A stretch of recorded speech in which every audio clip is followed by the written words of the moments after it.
is our first sound?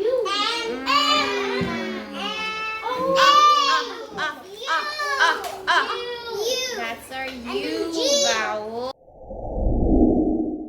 Hello friends, it is Friday. This has been an incredibly exhausting week, which is why I will only have footage for today, Friday. Last week and this week, the kids have been so chatty. Like, it's getting to that point in the school year where they're just talking over me and my voice hurts by the end of the day. They did do a little better this week, but I'm still just so tired this week. So I'm just gonna go through some highlights for the week. We did change up our morning routine this week since we are done with all of our diagram work. We have like a 45-minute chunk for our word study after they come back from ancillary, which right now they're outside with the coaches. But for about 15 minutes, we've been working on CVC rhyming words. So we're working on phoneme substitution. Listen to the word fun. Our first sound is change the first sound to thumbs up when you got it. All right, what's the new word? Sun. All right, now I'm going to trick you. Listen, we have our word mug. I'm talking. Change the last sound to d. Oh, I tricked you. I said change the last sound. D. The new word is mud. After we finish with our CVC rhyming words, we've been doing our journal writing, so we have a good half-hour chunk to do our journal writing. So let me share like the prompts that we've been writing about for this week. On Monday, our prompt was plants need, and then we did end up just copying the word bake, and then they illustrated what plants need. Then on Tuesday, the prompt was my favorite baby animal, and the student wrote is a bunny because it is cute. And then for Wednesday, the prompt was in a pond. I remembered that I have a leveled reader about the pond, so we read the leveled reader and we focused on what things we can see in a pond. So when we finished the book, I asked them to think about things that they saw in the book. So they did have the word frog and duck on here, and the word, well, they had a sailboat, but I made them scribble out sail so they can write boat. And then I dictated turtle, log. We also saw a log in the story, and a fish. So they wrote like those 3 words by themselves. They used some sight words. And then yesterday's prompt was interesting. It was in the rainforest. So what can we see in the rainforest? And I logged into Mayon, and they do have some good leveled readers for that too. And they were nonfiction text, so we looked at real pictures of animals that live in the rainforest. Did see snakes, monkeys, frogs, and toucans, so we copied that. And then they spelled gorillas by themselves and they illustrated.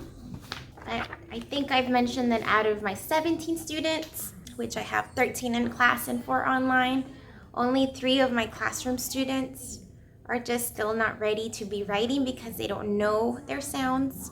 So I only asked those 3 students to log into Imagine Learning while everybody else is writing, including the online students. But yeah, that's what we changed up a little bit for our morning routine. This week for science, we're talking about the plant life cycle. Last week it was parts of a plant.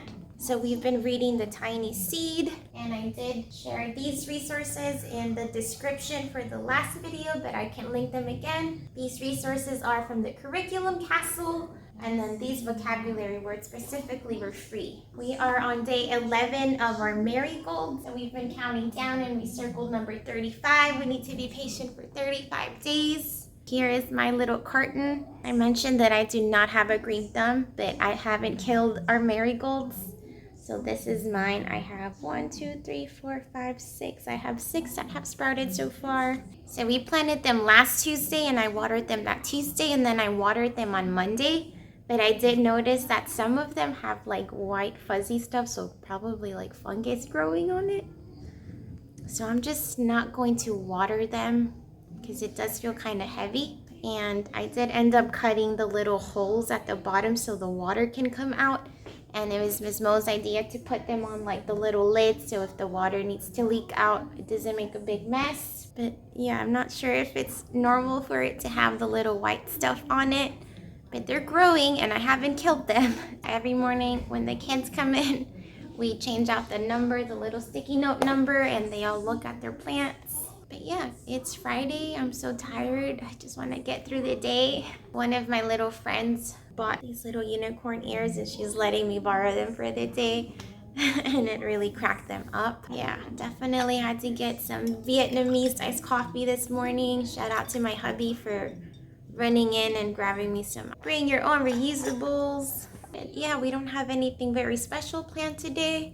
I think for my lunchtime, I did not get them a treat today. So I think during lunchtime, I'll go get them donuts for today. But I do want to share a funny story from yesterday. So yesterday, like the last half hour, I let my kids have free play. But one of my little girls who is just super sweet, she walked up to me yesterday towards the end of the day.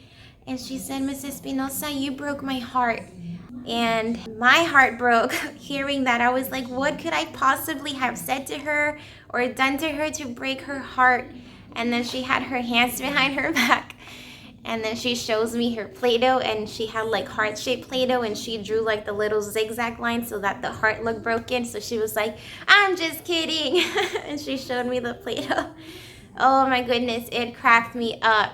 I just thought that was really, really funny. I love joking with my kids, and they try to trick me to play little jokes on me. So I thought that was just so cute. And she really got me. But yeah, friends, I think that's really all I have for y'all today. Like, not a very exciting week. Teacher Tired is so real this week. But I hope y'all had a great week and have a great weekend. Stay safe, and I'll see you guys next week. Bye.